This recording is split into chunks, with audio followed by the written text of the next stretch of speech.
En fait, de vous présenter Ève Miron ce soir, qui va vous présenter son témoignage. Alors, Ève, je te passe la parole et puis je te laisse te présenter plus en détail. Bonjour tout le monde. Justement, comme Isabelle a dit, moi, mon nom c'est Ève. J'ai 19 ans. Dans le fond, je vais vous parler un peu de mon parcours en ayant le trouble de personnalité limite.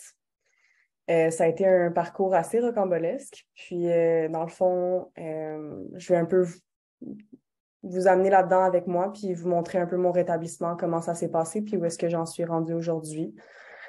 Euh, c'est ça. Présentement, juste pour vous donner une idée, j'ai 19 ans, mais je suis intervenante psychosociale dans un hébergement pour femmes en difficulté. Je fais une technique en éducation spécialisée. Euh, je suis aussi, je me mutile pas depuis 4 ans maintenant. Je suis sans médication, sans suivi, et ce n'est pas nécessaire non plus. J'habite seule. Je suis complètement, on peut rarement dire rétablie dans les cas des troubles de personnalité limite, mais je dirais que ça se rapproche le plus possible de ça. C'est ça. Dans le fond, j'ai été diagnostiquée avec un trouble de personnalité limite à l'âge de 13 ans, ce qui est assez jeune. J'ai commencé à me mutiler peu après ça. Donc, c'est ça, c'est vers les 13-14 ans que ça a commencé pour moi. Premièrement, dans ces eaux-là, j'avais le divorce de mes parents qui s'est produit peu avant. Comme plusieurs enfants, c'est quelque chose qui est assez traumatique. C'est sûr que vivant avec un trouble de personnalité limite, où est-ce que tes émotions sont assez intensifiées, ça vient te toucher encore plus. Après ça, peu après, ben, ça a été l'entrée au secondaire, des changements assez communs, mais qui pour moi ont quand même été des points tournants dans ma vie. À mon arrivée au secondaire, j'étais déjà en grande souffrance. J'étais déjà en détresse, mais je ne l'avais pas communiqué encore. J'ai eu la première fois que je me suis mutilée, dans le fond, une, une action qui m'a été montrée par une de mes amies au secondaire, qui elle aussi vivait de la grande détresse. Dans le fond, une journée en arrivant à l'école, elle m'a montré comment me mutiler avec un compas. Elle m'a dit que quand que j'avais mal à l'intérieur, que c'était une bonne manière de le ressortir. Étant un enfant, elle ne comprenait pas les conséquences de ce qu'elle était en train de partager. Euh, mais je dois dire que c'est de là que ça a commencé pour moi, la mutilation. J'ai utilisé ça par après, justement pour faire des cris à l'aide à mes parents, aux gens autour de moi, à plusieurs reprises pendant des années. En fait, la première fois que je me suis mutilée pour faire un cri à l'aide, ça a été dans ma chambre. Je me souviens d'avoir fait 3 petites marques. Puis je me suis assurée de mettre dans un pyjama qui montrait mes cuisses, qui montrait mes coupures, puis de marcher le plus possible devant ma mère pour, dans le fond, essayer d'avoir son attention, essayer de sortir une réaction d'elle, qu'elle le remarque pour que je puisse demander de l'aide sans être obligée de l'exprimer verbalement. C'est sûr, ma mère s'en est rendue compte. Mais c'est de là que ma mutilation a commencé. Après ça, ça a vraiment gravement empiré. Euh, mais pour la mutilation, c'est là que ça a commencé. J'ai eu d'autres signes de détresse qui sont apparus autour de ces années-là aussi. Des gros actes d'autodestruction, que ce soit consommation, me mettre en danger. Puis par me mettre en danger, c'est aller loin. J'allais sur des rails de train, je rentrais par infraction dans des places. J'avais aucune conscience, dans le fond, du danger puis du mal que ça pouvait me faire. Euh, c'est quelque chose non, j'ai participé activement avec mes amis pendant plusieurs années. Sinon, j'ai eu 4 tentatives de suicide entre mes 13 à 16 ans. 2 hospitalisations qui ont suivi à peu près à ceux-là. J'avais des relations très conflictuelles, autant avec ma famille qu'avec mes amis, qu'avec pas mal tout mon entourage. Puis, dans le fond, c'était un moment incroyablement difficile. Mais j'en ai bien appris. Puis c'est pour ça que je le partage aujourd'hui. Il y a fréquemment du stigma autour du trouble de personnalité limite, puis de comment que ça se traduit chez différentes personnes. Fait que je tiens à dire que tout ce que je dis aujourd'hui, c'est vraiment mon expérience, c'est comment moi j'ai vécu ça. Puis c'est le trouble de personnalité limite pour moi, dans le fond. D'ailleurs, vu que, étant jeune, j'avais aucune connaissance théorique sur le trouble de personnalité limite. Donc, je me suis un peu créé mon propre langage. Donc, je vais vous faire un peu des parallèles dans les mots-clés que moi m'ont guidée pendant ces années-là pour essayer d'exprimer qu'est-ce que je ressentais. Généralement, on parle du trouble de personnalité limite, puis on va parler de problématiques relationnelles, de la peur de l'abandon, des choses comme ça. Moi, je le voyais plus comme une hypersensibilité. J'étais capable, comme je disais, j'étais capable de lire les gens un peu trop. Puis la manière que je les lisais, que ce soit projeté ou non, déterminait comment je me sentais par rapport à moi. Donc, moindrement que quelqu'un autour de moi vivait avec une émotion négative, que ça ait rapport avec moi ou non, je le remettais sur moi, puis à cause de ça, j'avais une profonde haine envers moi. Moindrement que quelqu'un était fatigué, que quelqu'un était frustré pour son emploi, pour l'école, quand que je parle d'amis, c'était quelque chose que je ressortais sur moi constamment. Dans le fond, c'est ça.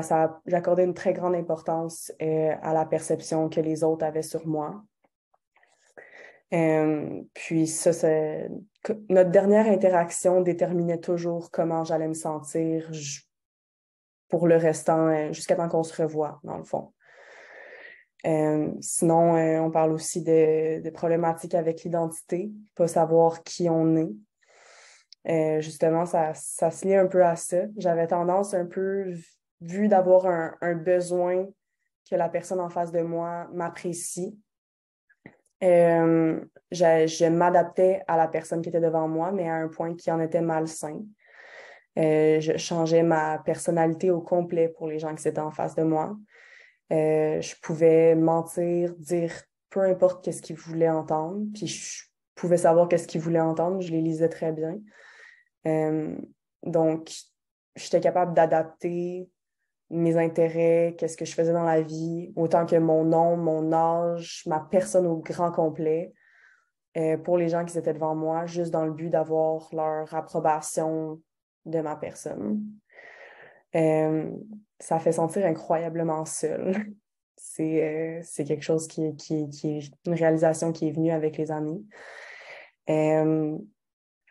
Sinon, dans ce que j'appelle aussi mes symptômes du TPL, il y a l'intensité et la variation des émotions qui est un gros morceau d'être TPL. Dans le fond, moi, je le voyais, je vivais mes émotions de manière tellement intense que mes émotions me contrôlaient plus que l'inverse. J'étais guidée complètement par mes émotions.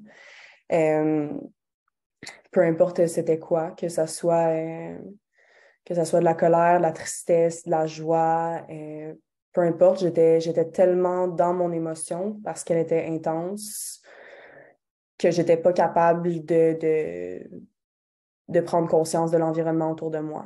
Je n'étais pas capable de prendre conscience des gens autour de moi parce que toute mon énergie était centrée sur l'émotion que je vivais à ce moment-là.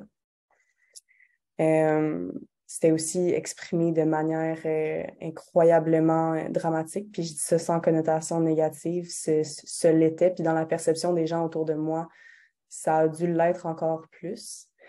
J'ai plusieurs moments où est-ce que J'ai eu des crises, que j'ai crié au meurtre, que j'ai pleuré toutes les larmes de mon corps. Je me faisais mal devant des gens devant des gens. Euh, J'allais vraiment, vraiment dans les extrêmes parce que mon émotion était extrême. Puis j'avais besoin de faire réaliser aux gens la douleur que je vivais à tous les jours pour qu'ils comprennent que j'ai besoin d'aide. Euh, Ça amène aussi au fait que vu que ces émotions-là sont tellement extrêmes et tellement intenses, ça fait que fréquemment, j'oubliais un peu qu'est-ce qui se passait par la suite. Après que mon émotion était vécue, j'oubliais qu'est-ce qui s'était passé. Tout simplement, c'était tellement traumatisant comme expérience de vivre l'émotion en tant que telle que j'étais pas capable de me souvenir des détails ou même généralement de l'avoir vécu, cette émotion-là, parce que c'était simplement trop. Euh, je- Dans mon langage à moi, je disais souvent que c'était un peu comme voir à travers une tornade. Quand j'étais en crise, j'avais l'impression que j'étais une petite personne au milieu d'une tornade qui allait très, très, très, très vite, puis que le vent puis le sable faisaient en sorte que tout était flou autour de moi, puis que j'étais pas en contrôle. J'étais pas capable de voir mon environnement, j'étais pas capable de voir les gens autour de moi. Euh, c'est à quel point que c'était isolant comme émotion. Euh, Sinon, ça affecte aussi mon concept du temps. À cause, oui, ça affecte mes oublis, mais le concept du temps aussi. J'ai remarqué qu'avec mes émotions étant aussi intenses, ça a été difficile pour moi comment dire ça? Ça a été difficile pour moi, dans le fond, de garder une bonne chronologie du temps. Je vivais plus le temps par rapport à mes émotions. Donc, je me souviens que, par exemple, je disais, ben là, j'ai eu un moment triste hier, un moment heureuse, un moment comme ça, mais je n'aurais pas pu te dire combien de temps que ça a duré. Ça aurait pu durer 2 jours, ça aurait pu, peu importe, mais ça va toujours être juste un bloc de temps où est-ce que je me sentais comme ça. Ce qui rend ça très compliqué de faire des conférences. D'ailleurs, quand j'ai commencé à faire des conférences, j'ai fait une chronologie des événements avec ma mère, justement parce que le concept du temps et l'oubli mélangés ensemble, ça a fait que mes dates puis mes faits étaient complètement mélangés. Euh, mais tout de même, je vais me souvenir des émotions que j'ai vécues. Je vais être capable de me souvenir des extrêmes, soit de joie, d'adrénaline ou des extrêmes de douleur puis de détresse. Je m'en souviens, je serais juste pas capable de vous dire c'était quand. Euh, donc, c'est ça. Généralement, aussi, ça a été décrit comme des montagnes russes, mes émotions. C'est quelque chose que ma mère a dit fréquemment. Ça lui a été appris par une intervenante. Euh, Puis oui, moi, mes émotions, c'est exactement comme une montagne russe. Puis dans le fond, tout le monde qui est autour de moi a le choix de soit embarquer avec moi, soit me regarder aller. Généralement, et je vous le conseille, le meilleur choix, c'est de regarder aller, parce qu'embarquer dedans, ça va être essoufflant. C'est essoufflant pour la personne qui le vit, ça va l'être encore plus pour vous qui a de la difficulté à comprendre qu'est-ce qui vient derrière. Donc, généralement, un support, juste observer les montagnes russes, ça peut aider déjà de là tout en se protégeant soi-même. Sinon, dans les symptômes, tu as aussi l'impulsivité qui est une grande partie du trouble de personnalité limite, c'est l'autodestruction. Comme je vous ai dit, j'allais sur des rails de train en recherche d'adrénaline parce que je me sentais vide à moins de sentir une émotion extrême. Donc, tu sais, quand tu as une émotion aussi extrême, puis après ça que ça retombe, tu as l'impression que tu sens plus rien. Donc, tu vas à la recherche de la prochaine émotion extrême. Puis, quand moi, j'en avais pas, ben, j'allais chercher de l'adrénaline. J'allais sur des rails de train, puis je restais en face des trains jusqu'à temps qu'ils soient à quelques minutes de m'écraser. Puis c'est seulement là que je me tassais. Juste pour avoir justement un rush d'adrénaline de me sentir en vie un peu. Je faisais la même chose quand j'allais sur des toits. J'allais sur des toits, je marchais sur le bord, puis j'attendais de voir le vent il allait me pousser de quel côté. J'avais un manque d'intérêt pour la vie. C'était pas quelque chose qui m'intéressait à ce moment-là. Donc, j'étais d'accord avec peu importe la décision que le vent prendrait. Puis, je laissais vraiment ma vie dans les mains de tout et n'importe quoi. Donc, c'est ça, le sentiment de vide, c'était vraiment la source de ma recherche de l'adrénaline. Puis, je vais vous en parler aussi, là. Euh, Dans ce temps-là, je décrivais mes crises en quelques catégories. J'avais mes crises de vide, mes crises de colère, mes crises de tristesse. C'était 3 simples catégories. Mes crises de vide, c'était les moments où est-ce que je disais que je me sentais morte. Généralement, je me souviens que dans ma tête, dans ces crises-là, je me disais que j'allais faire semblant d'être morte pendant un petit moment, juste pour prendre une pause. C'était un moment où est-ce que c'était un complet épuisement de qu'est-ce que je vivais, que j'avais même plus l'énergie de ressentir ou de faire absolument n'importe quoi. Puis dans la vie de tous les jours, ça s'est traduit à ce que pendant une longue période de temps, j'ai pleuré tous les matins juste parce que je devais m'asseoir dans mon lit.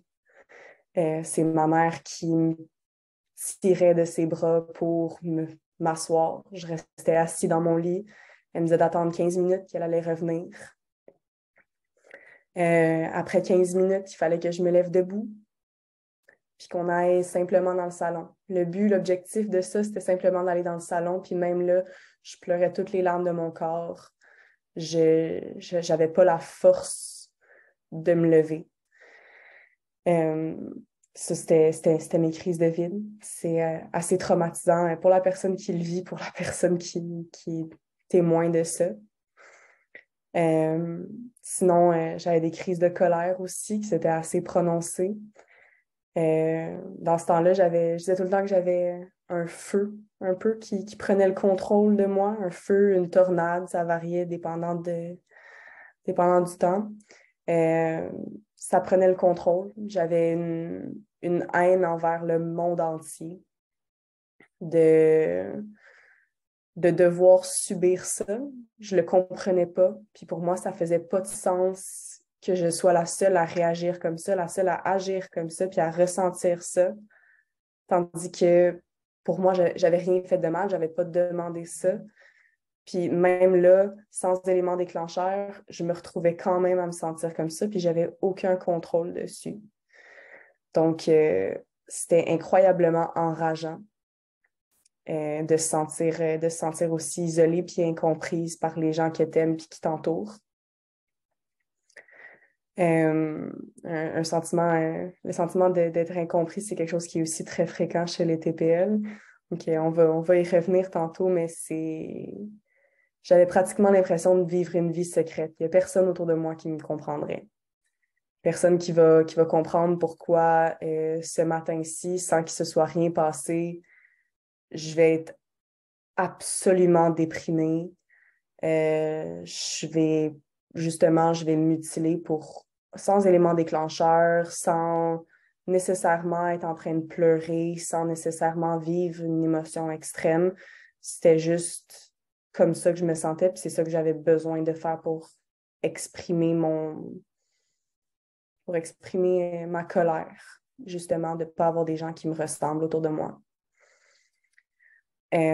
Sinon, j'avais mes crises de tristesse. Mes crises de tristesse étaient particulièrement traumatisantes, je dois dire. Si j'en garde des souvenirs, c'était particulièrement eux qui m'ont fait mal.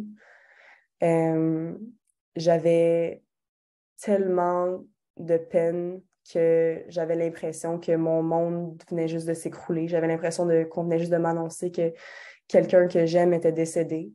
Je m'agenouillais par terre, je pleurais toutes les larmes de mon corps. J'avais l'impression de me faire poignarder dans le ventre tellement que ça serrait. Puis encore une fois, sans nécessairement d'éléments déclencheurs. C'était simplement la douleur générale un sentiment que c'était simplement trop à gérer. Oui, pour un enfant de 14 ans, mais pour n'importe qui, c'était trop à gérer. Donc, c'est ça. Je catégorisais ça comme ça, puis après ça, j'étais capable de savoir quoi faire dans chaque crise, puis je savais au moins qu'est-ce qui s'en venait. Avec le temps, j'ai développé des petits protocoles à moi-même pour être capable de, premièrement, les gérer, ensuite les prévenir. C'est ce qui me permet de fonctionner aujourd'hui comme assez bien.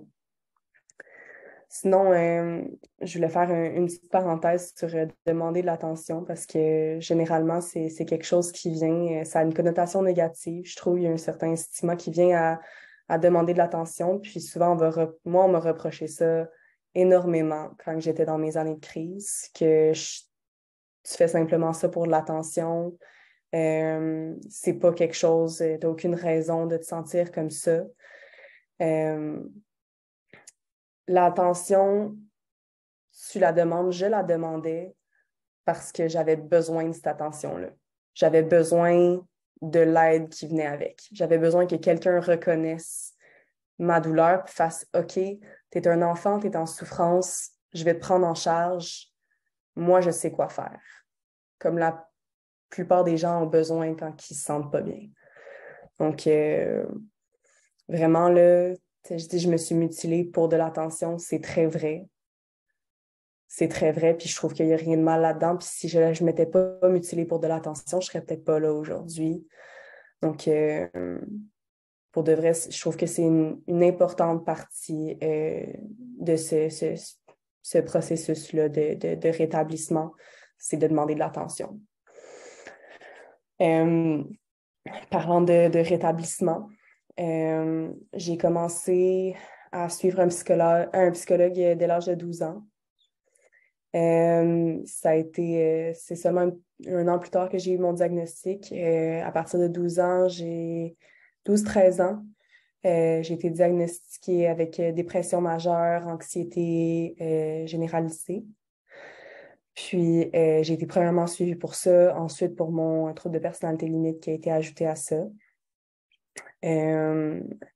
Après une de mes tentatives de suicide, puis un plan de suicide que j'avais fait, j'ai eu 2 hospitalisations au Children's. J'ai eu un nombre de visites à l'urgence. Écoutez, je la connais par cœur, l'urgence de Children's. Je pourrais vous guider là, les yeux fermés. Il y a une année où est-ce que c'était même pas des tentatives de suicide, c'est simplement que je me mutilais trop, puis ça en devenait dangereux pour moi. Je suis allée à l'urgence cette année-là 25 fois. 25 fois qu'on m'a amenée à l'urgence, qu'on m'a expliqué la même situation, que je suis restée dans une pièce, que j'ai eu une évaluation, que je suis rentrée à la maison. Puis, je dis ça, mais honnêtement, les 25 fois, je devais aller à l'urgence. C'était pas... c'est quelque chose qui peut être épeurant. D'y aller, ça peut être épeurant d'amener quelqu'un à l'urgence pour des raisons comme ça. Mais c'est pas quelque chose que en étant dans la situation, tu es capable d'évaluer. Autant moi que les gens autour de moi dans mon entourage. Puis c'est toujours mieux de laisser ça entre les mains d'un professionnel qui a pas de biais ou qui n'est pas inclus émotivement dans la situation. Donc, c'est ça, ces visites-là, malgré qu'ils ont été traumatisantes, ça fait aussi partie de pourquoi je vais bien aujourd'hui.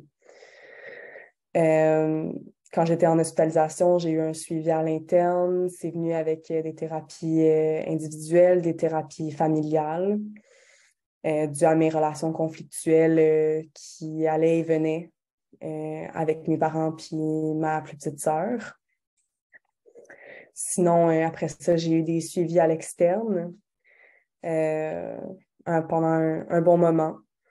Puis finalement, j'ai changé pour un programme de DBT, c'est une thérapie comportementale dialectique pour les gens en trouble de personnalité limite. C'est un programme assez nouveau. Vous pourriez aller faire de la recherche, c'est très intéressant.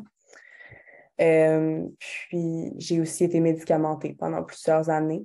Je prenais des calmants pour réguler mes émotions, puis des antidépresseurs pour aider avec les épisodes de dépression, justement. Là, je vous raconte ce parcours-là de rétablissement de manière très factuelle. Ça s'est pas exactement passé comme ça. Factuellement, oui. Je vous dirais que quand que j'ai commencé à accepter l'aide qui m'était offerte, ça a pris quelques années. J'ai été chanceuse d'avoir tous ces gens autour de moi, mais j'ai surtout été chanceuse qu'ils aient patienté le temps que moi, je sois prête à dire que je voulais de l'aide. C'est une chose de demander de l'attention puis d'exprimer que tu as une souffrance en toi, mais c'est autre chose de dire, OK, je suis prête à aller mieux. Ça peut être incroyablement confortable d'être en détresse. Ça peut... c'est un sentiment de confort. Quand c'est tout ce que quand c'est tout ce que tu as connu toute ta vie, d'avoir des épisodes dépressifs, de vivre cette souffrance-là, d'avoir des gens qui s'occupent de toi jusqu'à un certain point, d'avoir justement cette attention-là, une fois que tu as réussi à exprimer cette détresse-là, c'est quelque chose qui devient confortable. Ça devient épeurant de changer puis d'essayer de changer son mode de vie au complet. Moi, c'était rendu que j'allais presque plus à l'école. Ça, c'était une nouvelle peur. J'avais des relations conflictuelles avec tout le monde. Il allait falloir que je m'excuse à beaucoup de gens autour de moi aux qui j'ai aussi créé beaucoup de souffrance. Il fallait que je répare des relations, il fallait que je reprenne contact avec certaines personnes, il fallait que je me retrouve des intérêts, que je retrouve des passions, un but dans la vie. Quand tu as abandonné de vivre passé l'âge de 18 ans, c'est un peu difficile de te remettre à te questionner de qu'est-ce que tu vas faire de ta vie, de retrouver un objectif. Donc, c'est vraiment difficile de prendre ce pas-là. Puis pour moi, ça m'a pris quelques années. C'est plus en rentrant au Douglas, justement, que j'ai commencé à particulièrement faire du progrès dans mon rétablissement. J'ai commencé à écouter les gens qui étaient autour de moi. Je les entendais bien avant, mais je les écoutais pas. Puis, justement, ça enclenchait des crises de recevoir de l'aide que j'étais pas prête à recevoir. J'ai piqué quelques crises de colère envers mes thérapeutes, envers mes parents en thérapie familiale. Je les ai bien envoyés chier. Merci d'être là ce soir. Donc, ça a pris beaucoup de courage de un peu aussi piler sur son orgueil puis revenir puis faire écoutez, vous aviez raison. J'allais pas bien. Je n'étais pas en contrôle de mes paroles ou de mes actions. Puis, j'aimerais ça que t'expliquer qu'est-ce qui venait en arrière, puis ensuite, on va pouvoir commencer à reconstruire. Mais c'est tout qu'un élan à prendre. C'est vers, je pense, autour de 16 ans, justement, que j'ai commencé à accepter cette aide-là. J'ai essayé... J'ai posté une nouvelle photo Facebook comme n'importe quel enfant de 16 ans le fait en disant je vais essayer une nouvelle vie. Je vais recommencer à mettre de l'effort pour avoir du plaisir dans ma vie. Je me souviens que ma mère, elle avait appris cette nouvelle-là, puis elle était partie à pleurer. Puis elle m'a dit que elle était tellement contente d'entendre ça parce que pour elle, elle avait commencé à faire son deuil que sa fille n'allait pas vivre encore longtemps. C'était quelque chose d'incroyablement émouvant de savoir que ma mère faisait le deuil de ma mort avant même que je le sois. Mais ça m'a aussi vraiment motivée à lui prouver que j'allais être capable cette fois-ci. Puis écoutez, là, samedi, je vais avoir 20 ans. Fait que, on a déjà réussi. Donc, c'est ça. En parlant aussi du confort de la détresse. Il y a aussi un gros contraste que j'ai oublié de mentionner avec le rétablissement. Une fois qu'il a été rétabli, entre guillemets, parce que c'est vraiment une question de perception, euh, il y a moins d'attention et de compréhension qui viennent à ça. Je vous ai raconté quelques crises que j'ai faites, les difficultés que j'avais à garder une routine, à suivre des objectifs, à suivre un plan, à simplement me réguler moi-même dans la vie de tous les jours. Euh, c'est quelque chose que j'ai encore de la difficulté aujourd'hui. Pas au même degré, mais proche. C'est simplement les outils que j'ai appris pendant ces années-là qui font que je me lève le matin, puis que je vais travailler, puis que je vais à l'école, puis que je fais mes conférences. Ça me prend autant d'efforts que ça m'en prenait. Mais avant, j'avais une reconnaissance pour ça. Il y avait des gens qui comprenaient puis qui savaient à quel point que ça me demandait de l'énergie de faire la moitié de ce qu'eux, ils faisaient en une journée. Puis maintenant que je vais bien, il y a pas beaucoup de monde dans mon entourage qui le savent que j'ai un trouble de personnalité limite. Puis il y a encore moins qui savent à quel point ça me prend de l'énergie de garder un rythme de vie comme je le garde. Puis rythme de vie, je vous parle de prendre une douche, se brosser les dents, se faire un repas à la maison à tous les soirs, prendre la peine de cuisiner, faire des devoirs, des choses qui semblent incroyablement banales à première vue, mais qui me demandent encore aujourd'hui énormément d'efforts.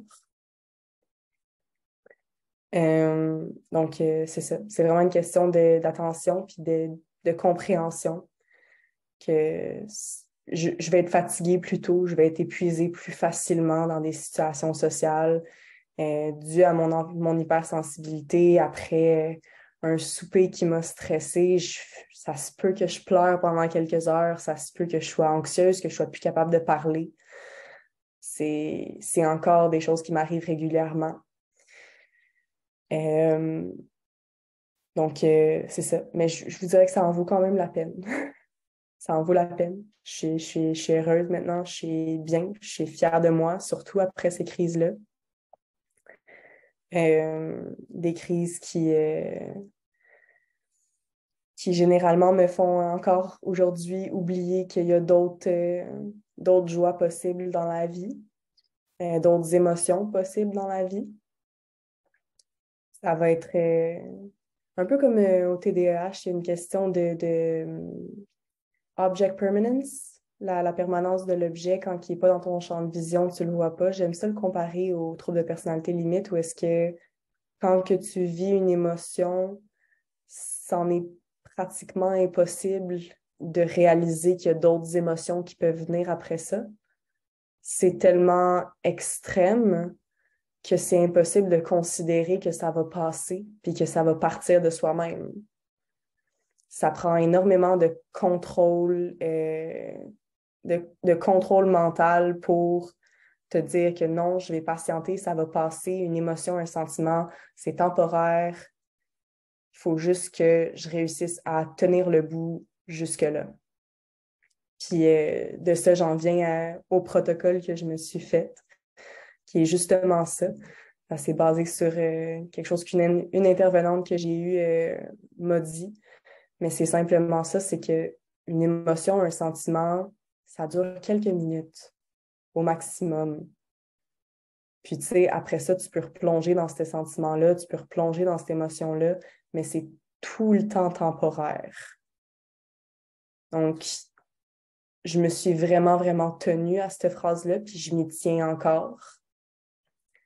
Puis mon but maintenant, c'est pas de pas ressentir ces émotions-là, c'est de simplement hold on jusqu'à temps que ça passe. Un peu comme dans un bateau qui va à 1000 à l'heure avec des vagues qui te frappent dans le visage, puis il faut juste que tu tiennes la corde le temps que ça se calme. C'est pas mal ça. Ben, moi, c'est ça que je fais. Une de mes cordes, c'est une liste des choses qui m'amènent du bonheur. Quelque chose que j'ai commencé assez tôt dans mon rétablissement. avec ma mère, ça a été de faire une liste de toutes les petites choses qui m'amènent du bonheur. En étant en dépression majeure, je vous l'avoue, ça n'a pas été facile. La clé, c'est de trouver les petits moments dans ta journée, dans tes activités, que tu n'es pas capable de te retenir de sourire. Ça peut être des choses complètement banales comme aller te chercher un café à ta place préférée, aller voir un chien, parce que marcher un chien, des fois, c'est trop d'effort. Voir un chien, le flatter un petit peu. Euh, N'importe quoi pour de vrai, écouter sa musique, écouter sa série préférée qui te met de bonne humeur, allumer des chandelles, peu importe qu'est-ce que c'est pour la personne, faire une liste de toutes ces choses-là. Moi, dans mon cas, j'avais mon chien. J'aimais beaucoup cuisiner et j'aimais beaucoup jouer de la musique. Des choses que j'ai vraiment approfondies pendant ces années-là. Je vais vous expliquer pourquoi.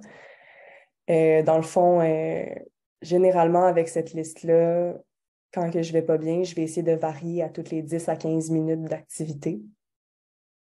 Donc, je vais en prendre quelques-unes sur la liste aujourd'hui. Moi, je veux écouter telle émission, j'écoute ça pendant 10 minutes. Après ça, je colorie des mandalas pendant 10 minutes. Après ça, puis dès que le sentiment temporaire de « Ah, je suis contente de faire ça » passe à la prochaine activité.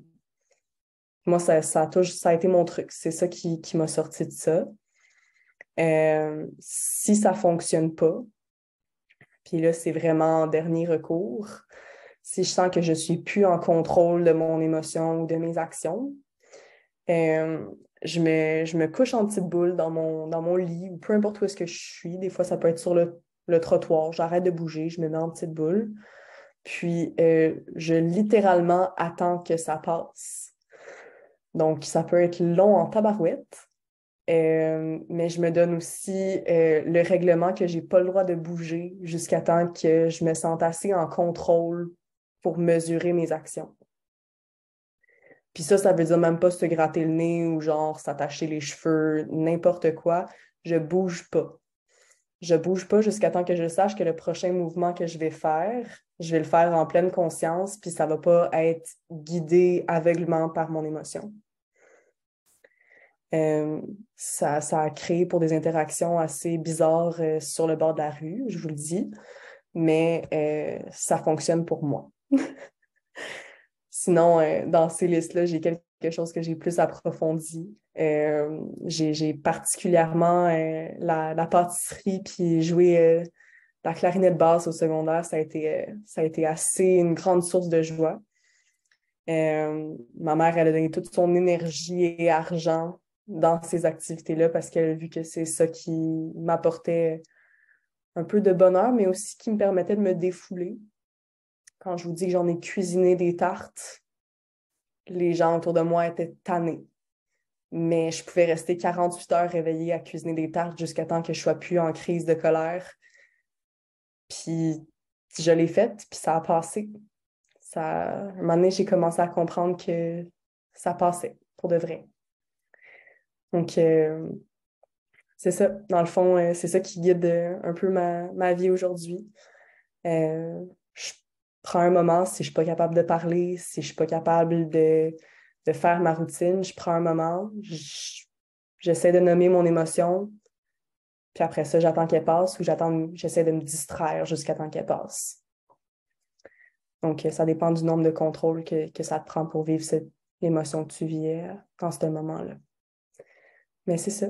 Je vois qu'il est 7h40. Est-ce qu'il y en a qui avaient des questions? J'aurais une question. Oui, bien sûr. Attendez, je ne vois pas tout le monde. Alors, la première chose, merci d'avoir partagé ton histoire. Je vous entends parler, puis c'est ma fille de 16 ans. Elle vit tout ce que vous avez dit exactement. Deuxième hospitalisation au Children's. Puis moi, j'aimerais savoir quand est-ce que vous avez décidé que vous allez vouloir vivre? Quand est-ce que tu as dit, OK, je veux de l'aide, mais là, je vais mettre des efforts pour pour me guérir? Parce que ça ne va pas fonctionner tant que tu ne le veux pas. Puis pour toi, quand est-ce que tu as voulu de te battre pour toi-même? En fait, c'est quand que... En fait, je suis désolée d'entendre pour votre fille, puis je lui souhaite vraiment le meilleur à elle et à vous. Euh, pour moi, ça a été quand que j'ai réalisé que ça valait la peine de la vivre. C'est justement tranquillement faire grandir ma liste de petites choses qui me faisaient plaisir, que j'ai réalisé qu'il y avait plus dans ma vie que simplement les émotions négatives que je vivais. Voir que j'avais quand même des choses, j'étais quand même capable d'aimer quelque chose. J'étais quand même capable de prendre plaisir dans quelque chose, même si j'avais ces émotions négatives-là. Tranquillement, j'en ai trouvé un peu plus. J'ai rajouté aller courir, j'ai rajouté plein de petites niaiseries comme ça, puis j'ai trouvé une manière de les incorporer dans ma routine. Puis soudainement, mes journées, oui, il y avait beaucoup d'intenses émotions négatives, mais il y avait aussi beaucoup d'émotions intenses positives. Puis à un moment donné, ça s'est équilibré. Mais j'ai dû chercher en dedans de moi pour les choses que j'aime. Puis j'ai décidé de faire ça quand j'étais tannée que les gens me perçoivent comme quelqu'un de malade. Puis moi, je dis ça, c'est souvent la perception des gens. Ça vient avec le stigma, mais c'est une question de quand tu es comme ça, puis quand tu agis comme ça devant beaucoup de gens, ils vont faire particulièrement attention, ils vont peser leurs mots, ils vont pas être 100% en confiance, ils vont remettre en question qu'est-ce que tu leur dis. Puis ça, c'est quelque chose que tu captes quand même. Puis à un moment donné, c'est devenu blessant pour moi, ça, de savoir que les gens dans mon entourage marchaient sur des œufs autour de moi juste parce que moi, j'étais pas capable d'essayer pour eux. Puis ça, là, c'est mon orgueil qui est rentré, puis j'ai tout donné pour me rendre où est-ce que je suis aujourd'hui. Puis j'espère vraiment que votre fille, elle va trouver son moyen de vouloir vivre, qu'elle va trouver ses bonheurs à elle. Puis l'autre chose que j'ai trouvé très pertinent, puis c'est quand vous avez dit brosser mes dents, c'est trop dur, me laver, promener le chien, c'est trop d'énergie. C'est des choses que je lui demande de faire, puis je réalise pas, puis je dis, mais pourquoi qu'elle veut pas? Puis ça va m'aider de mieux composer avec elle, de comprendre qu'est-ce qu'elle vit. Puis c'est pas parce qu'elle veut pas le faire, c'est parce qu'elle est pas capable. Oui, exactement. J'ai pas réalisé ça qu'une chose tellement simple que de se brosser les dents, c'est tellement dur. C'est horrible de se lever quand tu es comme ça, juste de te lever debout. Moi, je devais passer de la position couchée à la position assis. Ça me prenait 15 minutes de crier de douleur. Après ça, me lever, aller me brosser les dents pendant le whole 20 seconds. Genre, prendre l'initiative de le faire, ça prend de l'énergie, puis c'est drainant quand tu as tellement d'énergie qui est déjà consacrée à gérer l'émotion que tu vis. C'est exactement ça. Puis, ouais, effectivement, ça peut... les gens, ils réalisent pas souvent, puis c'est vraiment pas leur faute que ça peut être une victoire d'aller se brosser les dents. Puis ça peut être simplement l'objectif de la journée. Merci d'avoir partagé tout ça. Mais ça me fait plaisir. J'aime ça vous parler. Merci, Ève. On a Sandrine qui a levé la main. Oui, d'abord, Ève, merci pour cette authenticité. Vous me comblez d'espoir, honnêtement, pour moi, je suis là ce soir pour ma fille elle a 17 ans, ça a commencé à 15 ans et demi et je vois pas encore le goulot la fin. Je dirais que moins de visites que vous à l'hôpital, mais Moi, je vois des traits de TPL. J'ai toutes sortes de perceptions qu'au Québec, on ne veut pas les diagnostiquer avant 18 ans parce que le cerveau est en développement. Elle va commencer à être prise en charge peut-être mardi par le Jewish. On me dit que c'est de l'impulsivité seulement, alors que je vois tous les traits. Je lis beaucoup. Arrive pas à aller à l'école, à faire des journées régulières. Merci aussi, je partage ce qu'Anastasia a dit. Je comprends pas une tâche comme d'hygiène pour une jeune fille. Ça peut être, je comprends pas. Mais merci pour ce seuil de tolérance que vous nous avez donné, nous, comme maman, de comprendre aujourd'hui cela. Moi, pour moi, vous êtes une inspiration. J'ai 2 questions. Comment ça va au niveau travail? Parce que je m'inquiète toujours pour son avenir. Puis l'autre chose, vous avez parlé du Douglas et je sais que le Douglas prend en charge à partir de l'âge de 18 ans. Je voudrais savoir qu'est-ce qui vous a aidé. Vous avez bien sûr pas, vous avez contribué à votre guérison, mais est-ce que vous sentez que ça s'est plus fait quand vous avez été vers le Douglas? Quelles sont les ressources qui vous ont aidé le plus? Je dirais que ça dépend vraiment de la personne. C'est une question de contexte, bon moment, c'est vraiment une question de bon moment puis de beaucoup de vouloir. Moi, ça a été le Douglas. C'était pas dans un programme pour après 18 ans, c'était un programme pour les jeunes. Donc, c'est ça. J'ai réussi à rentrer là par chance. Encore une fois, c'était une question de contexte puis de beaucoup de lectures de mes parents, un peu comme comme pour vous. Puis sinon, c'est ça. C'est quelque chose qui m'a aidée, mais je dirais que c'est aussi que je pense que le Children's aurait pu être aussi aidant ai-je eu la capacité de les écouter eux aussi. Donc, c'est vraiment ça. Puis sinon, pour ce qui est du travail, ça va très bien au travail. Je travaille un peu beaucoup, mais comme dans n'importe quel organisme à but non lucratif, on en demande beaucoup à ses employés. Mais ça se passe super bien, j'adore ça. Puis moi, j'ai trouvé dans quoi je vais travailler pour le restant de ma vie, là, ça c'est sûr. La relation d'aide, c'est simplement tout ce que je veux faire. Je dirais que c'est sûr qu'il y a beaucoup de variations dans quelle facette de la relation d'aide. Je peux changer d'organisme, comme je peux changer de travail social à psychoéducation, à plein d'affaires comme ça. Mais généralement, j'ai confiance que je vais me rendre où est-ce que j'ai besoin de me rendre. Puis, pour le moment, j'apprécie vraiment beaucoup mon travail. Puis, j'en apprends beaucoup. Puis, j'ai un horaire stable et routinier. Puis, ça me fait un grand bien, vraiment. Merci énormément.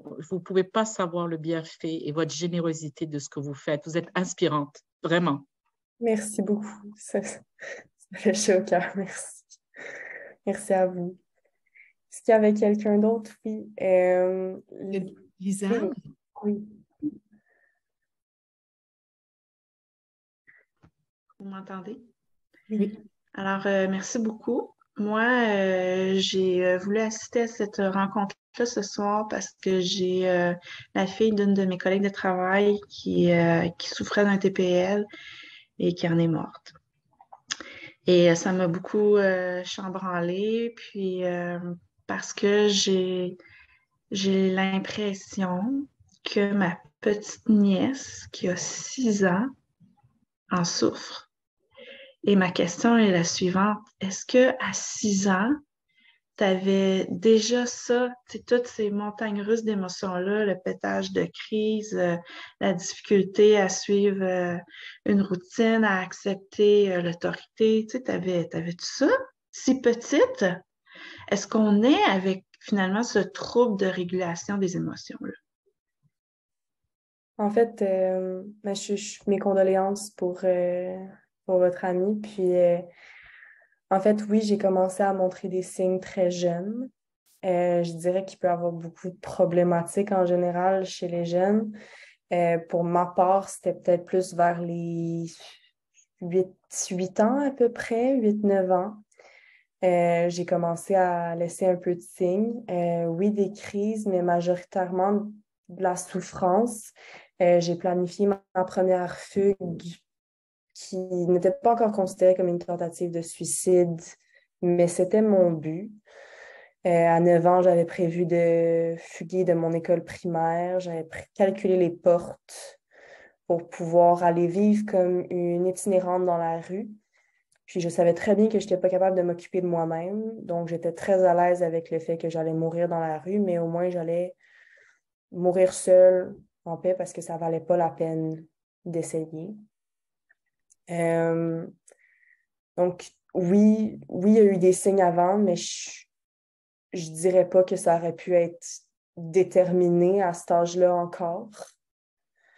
Puis sinon, le TPL, c'est un mélange de questions génétiques, mais aussi c'est de l'observation comportementale. C'est quelque chose qui vient de ton contexte, c'est un mélange de trauma, de plein de choses ensemble. C'est pas nécessairement quelque chose, seulement tu peux naître avec sans nécessairement développer plus que des traits puis avoir vraiment un trouble. Donc, vraiment, c'est à voir, mais à 6 ans, j'avoue que c'est jeune.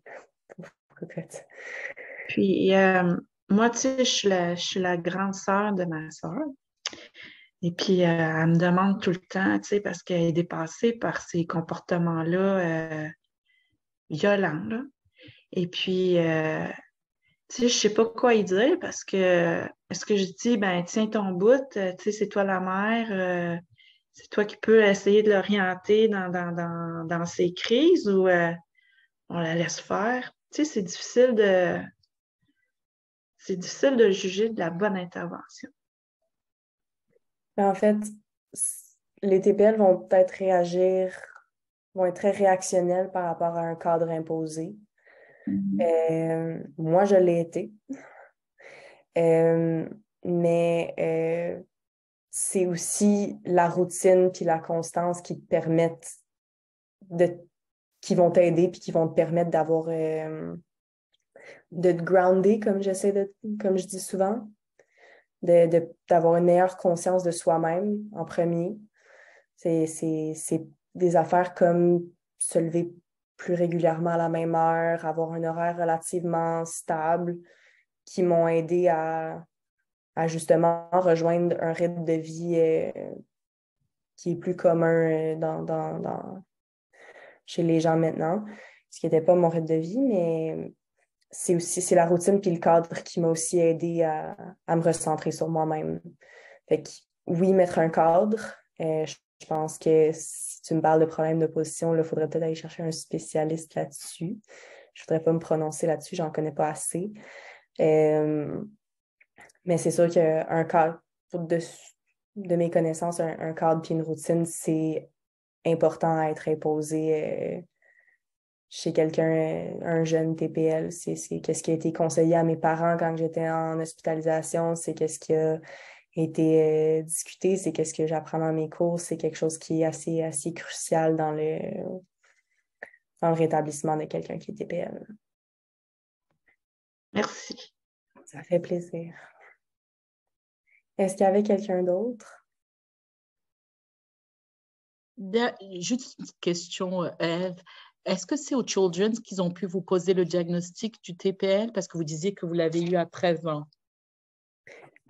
Oui, en fait, c'est une histoire assez particulière. C'est au Children's pendant que j'étais en hospitalisation.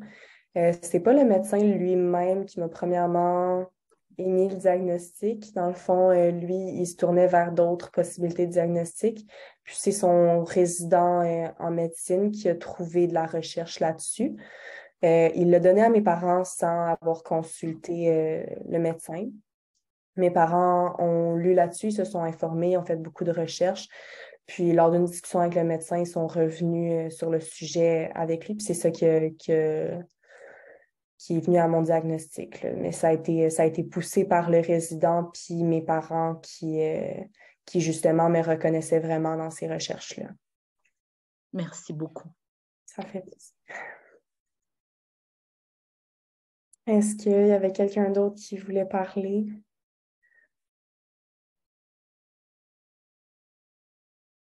Non. OK. Je vais arrêter l'enregistrement. Merci.